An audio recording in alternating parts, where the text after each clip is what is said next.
Hi friends, welcome back to my channel. ఈరోజు మీకు ఈ సీరియల్లో ఏం జరిగిందో తెలుసుకోవాలి అనుకుంటున్నారా? అయితే వెంటనే మనం సీరియల్లోకి వెళ్ళిపోదాం. ఇక మహాలక్ష్మి అయితే చక్రితో కలిసి కోర్టుకైతే బయలుదేరుతుంది. చక్రి మనసులో చెప్పలేనంత బాధ. ఇక మహాలక్ష్మి కోసం తప్పక తనతో కోర్టుకైతే బయలుదేరుతూ ఉంటాడు. ఇంతలో నారాయణ ఎదురొచ్చి, ఆగమ్మా, ఎక్కడికి వెళ్తున్నావు అని అడగడంతో, ఇంకెక్కడికి వెళ్తాను, కోర్టుకి వెళ్తున్నాం అంటూ ఇక మహాలక్ష్మి అయితే చాలా క్యాజువల్గా చెప్తుంది. ఒక్కసారిగా నారాయణ, అయినా కోర్టుకి వెళ్లాల్సినంత అవసరమేముంది? మీరిద్దరికీ విడాకులతో పనేముంది? నువ్వు ఎప్పుడు అంటుంటావు కదా ఇది నిజమైన పెళ్లి కాదని, మరి విడాకులతో ఏం పని అంటూ నారాయణ అయితే ఇక మహాని అడుగుతూ ఉంటాడు. ఇక మహా నారాయణ అడిగిన మాటలకి ఏం చెప్పాలో అర్థం కాక మౌనంగా చూస్తుంది. అక్కడే ఉన్న మాధవ అయితే, నాన్న, ఎందుకు వాళ్ళని ఇబ్బంది పెడుతున్నావు, వాళ్ళని వెళ్ళనివ్వు అని అంటుంటే, రే పెద్దోడా, నువ్వు వాగు అంటూ ఇక మహాని, చెప్పమ్మా, విడాకులతో పని లేనప్పుడు మరి విడాకుల కోసం కోర్టుకి ఎందుకు వెళ్తున్నావు అని అంటూ ఉంటే, ఇక మహాలక్ష్మి నారాయణతో, మీరు చెప్పింది కూడా నిజమే, మాది నిజమైన పెళ్లి కాదన్నప్పుడు విడాకులతో పనిలేదు, కానీ సమాజం దృష్టిలో మేమిద్దరం భార్యాభర్తలం, అందుకే ఇలా కోర్టు ద్వారా విడిపోవాలని విడాకుల కోసం కోర్టుకెళ్తున్నాం, ఇంకేమన్నా కావాలా అంటూ ఇక మహాలక్ష్మి అయితే నారాయణ్ని అడుగుతుంది. ఇంకా అక్కడే ఉన్న చక్రి అయితే, నాన్న, ఎందుకు ఇలా విసిగిస్తున్నావు, మమ్మల్ని వెళ్ళనివ్వు అంటూ ఇక అక్కడి నుంచి చక్రి అలాగే మహాలక్ష్మి బయలుదేరతారు. వెళ్తూ వెళ్తూ మాధవ చక్రి దగ్గరకు వచ్చి, చూడు చక్రి, నువ్వు తనని మనస్ఫూర్తిగా కోరుకుంటే ఖచ్చితంగా తను మళ్ళీ నీ దగ్గరికి తిరిగి వస్తుంది. సంకల్పానికి మించి ఇంకేమీ లేదు అంటూ ఇక మాధవ అయితే చక్రికి ధైర్యం చెప్పి అక్కడి నుంచి పంపిస్తాడు. ఇక ఇది ఇలా ఉండగా వాళ్ళిద్దరూ అలా వెళ్ళిపోతుండడం చూసిన నారాయణ అలాగే కేశవ, కన్నా, మాధవ అందరూ కూడా బాధపడతారు. ముఖ్యంగా కన్నా అయితే, అన్నయ్య, వదిన విడాకులు తీసుకున్న తర్వాత ఈ ఇల్లు వదిలి వెళ్ళిపోతుందా అంటూ ఇక కన్నా అయితే చాలా అమాయకంగా మాధవని అడుగుతాడు. ఇక అక్కడే ఉన్న కేశవ అయితే కన్నా తల మీద చేయి వేసి తనని దగ్గరికి తీసుకుంటాడు. ఇంకా మాధవ అయితే, చూడు కన్నా, చక్రి మహాలక్ష్మి ఇక్కడే ఉండాలని బలంగా కోరుకుంటున్నాడు. ఖచ్చితంగా వాడి ప్రేమ నిజమైందైతే, వాడి మనసు కల్మషం లేకుండా తనని కోరుకుంటే అదే జరుగుతుంది అంటూ ఇక మాధవ అయితే కన్నాతో చెప్పి అక్కడి నుంచి బాధతో లోపలికి వెళ్ళిపోతాడు. ఇక ఇది ఇలా ఉండగా ఇంకా కోర్టు దగ్గర వాళ్ళ కోసం ఎదురు చూస్తున్న లాయర్, అసలు మీ సమస్య ఏంటి అని అడగడంతో, అసలు నీ సమస్య ఏంటి అంటూ ఇక చక్రి అయితే అతన్ని ఎదురు ప్రశ్న వేస్తాడు. ఇక ఇదేంటయ్యా, మీరెందుకు లేటుగా వచ్చారో అడుగుతుంటే నన్ను అడుగుతున్నావు నువ్వు అని అంటుంటే, అదేదో తిన్నగా అడగచ్చు కదా, మధ్యలో సమస్య అంటూ ఎందుకు అసలే విసిగిస్తావు, ఇప్పటికే చాలా చిరాగ్గా ఉన్నాను అంటూ ఇక చక్రి అయితే లాయర్ని అడుగుతుంటే, అర్థమైంది, నీ సమస్య నాకు బాగా అర్థమైంది, పదండి, మీకోసమే జడ్జి గారు ఎదురు చూస్తున్నారు అంటూ ఇక లోపలికి తీసుకెళ్తాంతో అక్కడ ఉన్న జంటల్ని చూసి ఒక్కసారిగా మహాలక్ష్మి షాక్ అయిపోతుంది. అలాగే చక్రి అయితే, ఇదేంటిది, కోర్టు అని చెప్పి చేపల మార్కెట్కి తీసుకొచ్చావంటూ ఇక చక్రి ఆ లాయర్ని అడుగుతుంటే, చూడండి, మీరంటే సమస్య లేకుండా వచ్చారు, కానీ వాళ్ళు సమస్యతోనే వచ్చారు అంటూ ఇక ఆ లాయర్ అయితే వాళ్ళతో మాట్లాడుతూ ఉంటే, ఇక మహాలక్ష్మి, ఏంటి వీళ్ళందరూ విడాకులు తీసుకోవడానికే వచ్చారా అంటూ ఆశ్చర్యంగా అడుగుతూ ఉంటే, ఇక చక్రి, ఇంతవరకు బయట అందరూ కూడా సవ్యంగా పెళ్లిళ్ళు చేసుకుని కాపురాలు చేసుకుంటున్నారు అనుకున్నాం, కానీ ఇలా కోర్టుల చుట్టూ తిరుగుతారని అస్సలు అనుకోలేదని చెప్పి ఇక చక్రి తన మనసులో ఉన్న మాటని మహాతో అంటాడు. అలా ఇద్దరూ మాట్లాడుకుంటూ ఉండగా ఇక లాయర్ అయితే, మిమ్మల్ని జడ్జి పిలుస్తున్నారు అంటూ వాళ్ళిద్దరిని లోపలికైతే తీసుకెళ్తాడు. ఇక వాళ్ళిద్దరిని చూసిన జడ్జి గారు, అసలు మీ సమస్య ఏంటి, మీ ఇద్దరు ఎందుకు వచ్చారు అని అడగడంతో ఇక చక్రి అయితే, ఇక్కడ కూడా సమస్యేనా అంటూ ఆశ్చర్యంగా ఇక జడ్జి వైపు చూస్తాడు. ఇంకా మహాలక్ష్మి అయితే, విడాకుల కోసం వచ్చాం అని అడగడంతో, మీకు పెళ్ళై ఎన్నాళ్ళైంది అని అడగడంతో ఇక మహాలక్ష్మి, 4 నెలలే అయ్యింది అంటూ ఇక జడ్జి గారికి సమాధానమిస్తుంది. మరి మీ ఇద్దరు ఎందుకు విడిపోవాలనుకుంటున్నారు అని అడగడంతో మా ఇద్దరికి సెట్ కావట్లేదు, అందుకే విడాకులు తీసుకుని విడిపోవాలనుకుంటున్నాం అని చెప్పడంతో ఇక వాళ్ళిద్దరి మాట విన్న తర్వాత ఇక లాయర్ గారు అక్కడ ఫైల్ మీద ఏదో రాసిపెట్టి ఇక పక్కన ఉన్న లాయర్కిచ్చి వీళ్ళని కౌన్సిలింగ్కి తీసుకెళ్ళండి అని చెప్పడంతో ఒక్కసారిగా ఇక మహాలక్ష్మి చక్రి ఇద్దరు కూడా షాక్ అయిపోతారు. ఇక ఆ లాయర్ అయితే అసలు సమస్య లేకుండా వస్తే ఇదిగో ఇలాగే ఉంటుంది, మీరు అడగగానే ఇచ్చేయడానికి ఏమన్నా మామిడాకుల తమలపాకుల విడాకులు. ఇప్పుడు మీ ఇద్దరికి కౌన్సిలింగ్ ఇస్తారు. కౌన్సిలింగ్ ఇచ్చిన తర్వాత కూడా మీరిద్దరు ఆలోచన అలాగే ఉంటాయి. అప్పుడు మీరు కోరుకున్నట్టు విడాకుల గురించి ఆలోచిస్తారు. కానీ ఇప్పుడే మీకు విడాకులు వచ్చే ప్రసక్తే లేదు. మీకు ముందే చెప్పాను సమస్య ఉండాలి కదా అని చెప్పి ఇక లాయర్ వాళ్ళతో మాట్లాడుతూ ఉంటే ఒక్కసారిగా మహాలక్ష్మి ఏంటి విడాకులు ఇవ్వరా, మరి విడాకులు ఇవ్వనప్పుడు మమ్మల్ని కోర్టు కిందకు పిలిచారు అంటూ ఇక మహా అడుగుతూ ఉంటే చూడమ్మా, ఆ అబ్బాయి నిన్ను తాగి టార్చర్ చేస్తున్నాడా అంటే లేదన్నావు. అలాగే ఆ అబ్బాయి నీ విషయంలో తప్పుగా ప్రవర్తించాడా అంటే అది లేదన్నావు. అతని వైపు నుంచి ఎట్లాంటి సమస్య లేనప్పుడు మరి నీకు విడాకులు ఎలా వస్తాయనుకుంటున్నావు? పదండి అంటూ ఇక కౌన్సిలింగ్ ఇవ్వడానికి తీసుకెళ్తారు. అక్కడ ఇక కౌన్సిలర్లు వాళ్ళిద్దరినీ చూసి ఇద్దరు చూడముచ్చటగా ఉన్నారు. అయినా ఏంటి మీ ప్రాబ్లం, ఎందుకు కోర్టు దాకా వచ్చారు? అసలు ఈ మధ్య భార్యాభర్తలకి అస్సలు అనుభవమే లేకుండా పోతుంది. పెళ్ళైన 4 నెలలకే ఏం అర్థమైపోతుంది, విడిపోవాలి అనుకుంటారు అంటూ ఇక వాళ్ళల్లో వాళ్ళు మాట్లాడుకుంటూ వాళ్ళిద్దరినీ కూడా ఇంకా కౌన్సిలింగ్ చేస్తారు. చూడండి, అసలు మీరిద్దరూ ఎందుకు విడిపోవాలనుకుంటున్నారు? అసలు మీకేమైంది? మీది పెద్దలు కుదిర్చిన పెళ్ళా లేకపోతే ప్రేమ పెళ్ళా అంటూ ఇక వాళ్ళైతే మహాని అలాగే చక్రిని రకరకాల ప్రశ్నలు అడుగుతుంటారు. వాటన్నింటికి కూడా మహాలక్ష్మి చక్రి గురించి మంచిగానే చెబుతూ ఉంటుంది.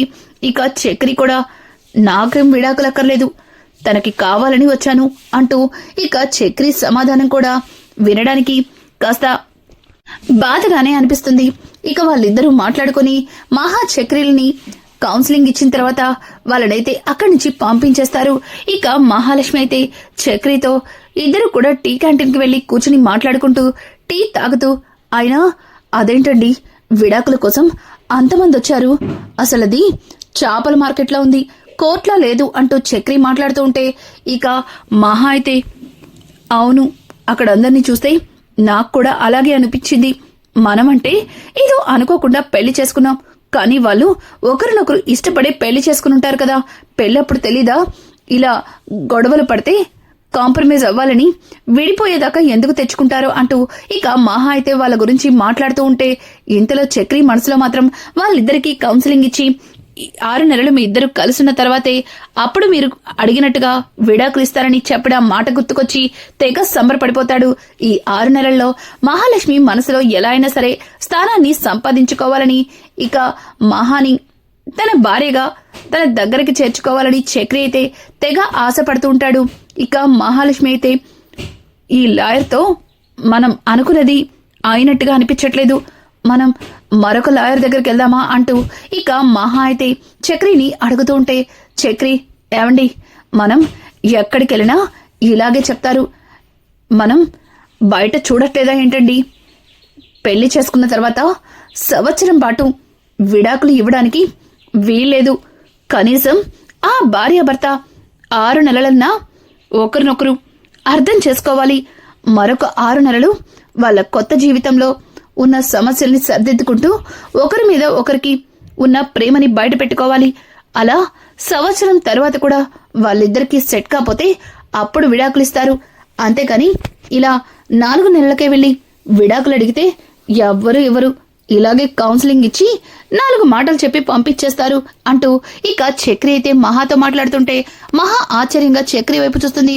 ఏమండి, ఏంటండి అలా చూస్తున్నారు అని అడగడంతో అదేం లేదు, మీకు ఇదంతా ముందే అనుభవం అయినట్టు అలా ఎలా మాట్లాడుతున్నారు అని అంటుంటే అంటే ఇదంతా నాకు ముందే తెలుసా, అసలు మీరేం మాట్లాడుతున్నారండి, నేనేదో బయట జరుగుతున్నవన్నీ ఊహించి చెప్పాను, అంత మాత్రాన ఇవన్నీ నాకు ముందే తెలిసిపోతాయా, భలే వాళ్ళేనండి.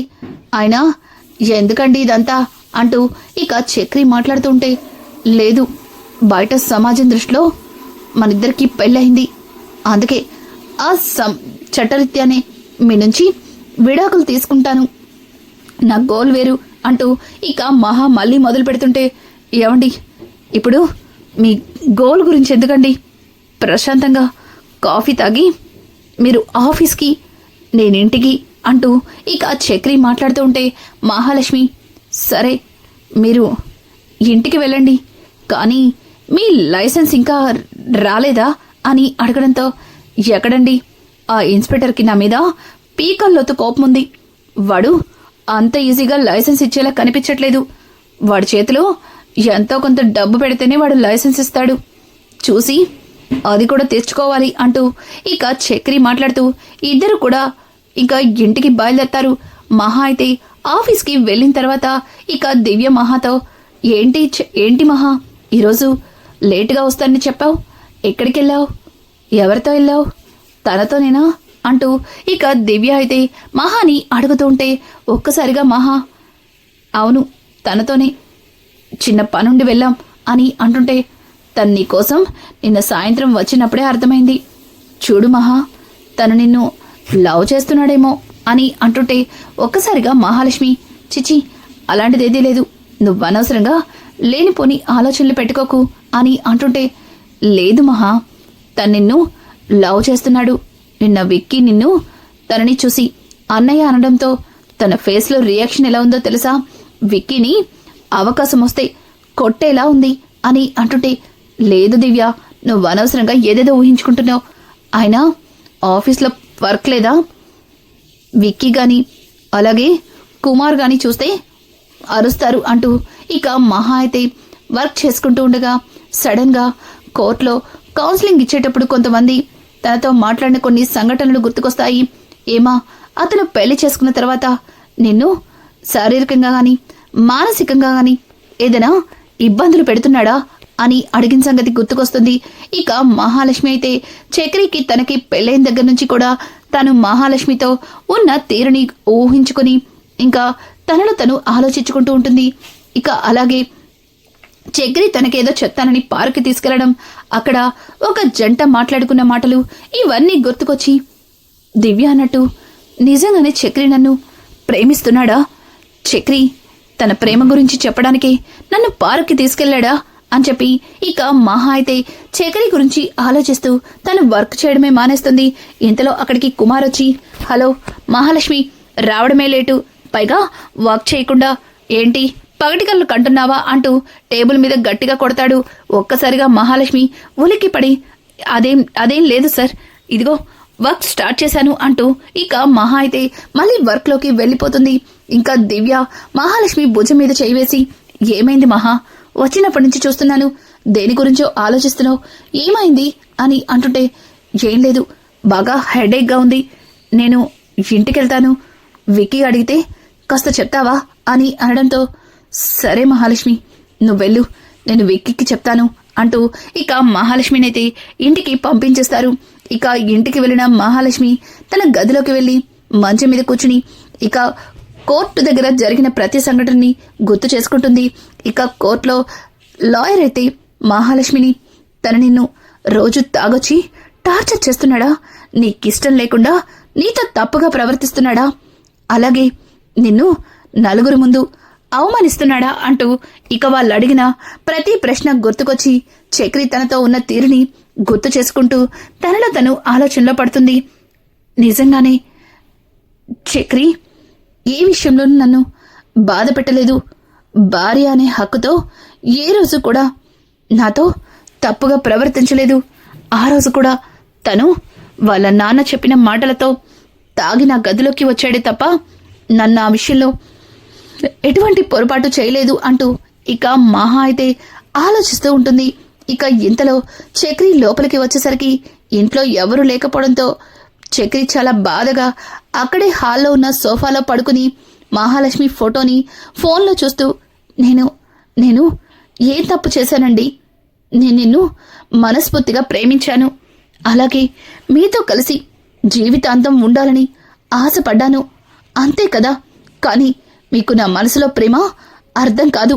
అలాగే మీకోసం నేను ఎంత పరితపిస్తున్నానో మీకు తెలీదు అంటూ ఇక చక్రి ఆ ఫోన్లో ఫోటోని చూసి తనలో తను మాట్లాడుకుంటూ ఉంటాడు. ఇంతలో మహాలక్ష్మి హాల్లోకి రావడంతో ఒక్కసారిగా చక్రి మహాని అలా హాల్లో చూసి తనెందుకు ఈ టైంలో ఇక్కడుంటుంది, ఆఫీస్లో కదా ఉంటుంది అంటూ ఇక చక్రి తన మనసులో అనుకుంటూ మహాని అలానే చూస్తూ, ఏంటండి కనీసం ప్రశాంతంగా ఇంట్లో కూడా కూర్చోకూడదా? ఇక్కడ కూడా మీరు నా కళ్ళ ముందు నుంచొని నన్ను డిస్టర్బ్ చేయాలా? చూడండి, నా ప్రేమ మీకు అర్థం కాదు. మీకోసం నేను ఎంతలా పరితపిస్తున్నానో మీకు తెలీదు. నా మనసులో ఉన్న మీ మీద ప్రేమ మీరెప్పటికీ తెలుసుకుంటారో అంటూ ఇక మహాలక్ష్మి దగ్గరగా వచ్చి, చూడండి, మీరు లేకుండా నేను బ్రతకలేను. మీతో కలిసి జీవితాంతం ఉండాలి అనుకుంటున్నాను. మిమ్మల్ని చూసిన మొదటిసారి మనస్ఫూర్తిగా ప్రేమించాను. మీరు లేని జీవితం వృధా. ఆ దేవుడు మనిద్దరిని ఒక్కటి చేశాడు అనుకున్నాను. కానీ పదే పదే మీరు నా నుంచి విడిపోవాలని కోరుకున్న మాట గుర్తుకొచ్చిన ప్రతిసారి నా ఊపిరి ఆగిపోయినంత పనవుతుంది. ఇదంతా దేనికి? ఇప్పుడు కూడా నా కళ్ళ ముందు మీరు నిలబడినట్టే అనిపిస్తుంది, నన్నే చూస్తున్నట్టుగా అనిపిస్తుంది అంటూ ఇక మహా అయితే అక్కడి నుంచి మహాని అలానే చూస్తూ ఇక చక్రి అక్కడి నుంచి పక్కన ఉన్న గదిలోకి వెళ్ళబోతుంటే ఇక మహాలక్ష్మి అయితే చక్రి చెయ్యి పట్టుకుంటుంది. ఒక్కసారిగా చక్రి మహా తనని పట్టుకోవడం చూసి, ఇదిగో ఇప్పుడు కూడా మీరు నా చెయ్యి పట్టుకుని ఆపుతున్నట్టుగా అనిపిస్తుంది. ఇదంతా నిజమైతే ఎంత బావుండో అని అంటుంటే, ఇదంతా నిజమే అంటూ ఇక మహా అయితే కోపంగా చక్రి వైపు చూస్తుంది. ఒక్కసారిగా చక్రి ఉలిక్కి పడి, ఏం మాట్లాడుతున్నారండి? ఇదంతా నిజమా? మీరు ఆఫీస్కి వెళ్ళారు కదా, ఈ టైంలో ఆఫీస్లో ఉంటారు కదా, మరి ఇక్కడేం చేస్తున్నారు అని అంటుంటే, నేనిక్కడ ఎందుకున్నానన్న సంగతి తర్వాత చెప్తాను. మీరిందాక మాట్లాడిందంతా ఏంటి అంటూ ఇక మహా అయితే కళ్ళని ఎగరేస్తూ చక్రిని అడుగుతుంది. చక్రి అది అని తడబడుతుంటే ఇక మహాలక్ష్మి ఏం మాట్లాడకుండా చక్రి వైపు కోపంగా చూస్తూ తన గదిలోకి వెళ్ళిపోతుంది. ఒక్కసారిగా మహాలక్ష్మి అలా వెళ్ళిపోవడం చూసి చక్రి అయితే, ఇప్పుడు నేను చెప్పిందంతా తను విని కూడా ఏం మాట్లాడకుండా వెళ్ళిపోయిందేంటి? ఒకవేళ తనకి ఇష్టం లేదు కాబట్టి నేను అలా మాట్లాడడం వల్ల ఇంటి నుంచి బయటికి వెళ్ళిపోతుందా? ఇక ఎన్నటికీ నా మొహం చూడదా? ఇక జీవితంలో ఈ ఇంట్లో అడుగు పెట్టదా? రే చక్రిగా అనవసరంగా నోరు జారావు. నీ మనసులో మాటని తనకు చెప్పేశావు. ఇప్పుడు తను ఎలాంటి నిర్ణయం తీసుకుంటుందో, ఎన్ని రోజులు తను దూరంగా లేకుండా నీ దగ్గరగా ఉందని సంతోషించేవాడివి. ఏదో ఒక రోజు నీ ప్రేమని అర్థం చేసుకుంటుందని ఎదురు చూసేవాడివి. ఇప్పుడు నువ్వు చేసిన తొందరపాటు నిర్ణయం వల్ల తనిప్పుడు ఇంటి నుంచి వెళ్ళిపోతుందేమో. ఇప్పుడు తనకి ఎలా నచ్చ చెప్పాలి? కనీసం ఇంట్లో ఎవరూ లేరే అంటూ ఇక చక్రి అయితే మహా కోసం మహా గదివైపు చూస్తూ ఉంటాడు. రానున్న ఎపిసోడ్స్ అయితే మరింత ఇంట్రెస్టింగ్ గా మారబోతున్నాయి. ఈ వీడియో మీకు నచ్చినట్టయితే లైక్ చేసి సబ్స్క్రైబ్ చేయడం మాత్రం మర్చిపోకండి. Thanks for watching. Hi friends, welcome back to my channel. ఈరోజు మీకు ఈ సీరియల్లో ఏం జరిగిందో తెలుసుకోవాలి అనుకుంటున్నారా?